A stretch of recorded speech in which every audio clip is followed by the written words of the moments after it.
భూగర్భ జలాలు అధికంగా వినియోగించే ప్రాంతాల్లో భూగర్భ జలాల నియంత్రణ నిరంతరం చేయాలని నీటిపారుదల శాఖ మంత్రి ఉత్తమ్ కుమార్ రెడ్డి అధికారులను ఆదేశించారు.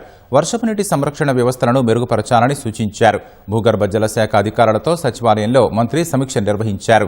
భూగర్భ జలాల సంరక్షణకు రాష్ట్ర ప్రభుత్వం కట్టుదిట్టమైన చర్యలు తీసుకుంటోందని తెలిపారు. నీటిని సమర్థంగా వినియోగించుకునేలా చూడడంతో పాటు వృధాగా పోయే నీటిని నియంత్రించేందుకు పకడ్బందీగా చర్యలు చేపట్టాలని సూచించారు. నీటి వృధాను అరికట్టేందుకు ప్రత్యేక ప్రణాళికలు రూపొందించుకోవాలని అధికారులకు సూచించారు. భూగర్భ జలాల సంరక్షణను ఒక ఉద్యమంలా ప్రజల్లోకి తీసుకెళ్లాలన్న మంత్రి వర్షపు నీటిని ఒడిసి పట్టుకునేందుకు ఇంకుడు గుంతల నిర్మాణాన్ని ప్రోత్సహించాలని తెలిపారు. ఇతర రాష్ట్రాల్లో విజయవంతంగా అమలు చేస్తున్న భూగర్భ జలాల సంరక్షణ కార్యక్రమాలను అధ్యయనం చేసి రాష్ట్రానికి అనువైన విధంగా ప్రతిపాదనలు సిద్ధం చేయాలని అధికారులను ఆదేశించారు. భూగర్భ జల మట్టాల్ని మెరుగుపరచడానికి భూగర్భ జల శాఖ, నీటిపారుదల, పంచాయతీరాజ్, పరిశ్రమల శాఖల మధ్య మరింత సమన్వయం అవసరమని మంత్రి స్పష్టం చేశారు.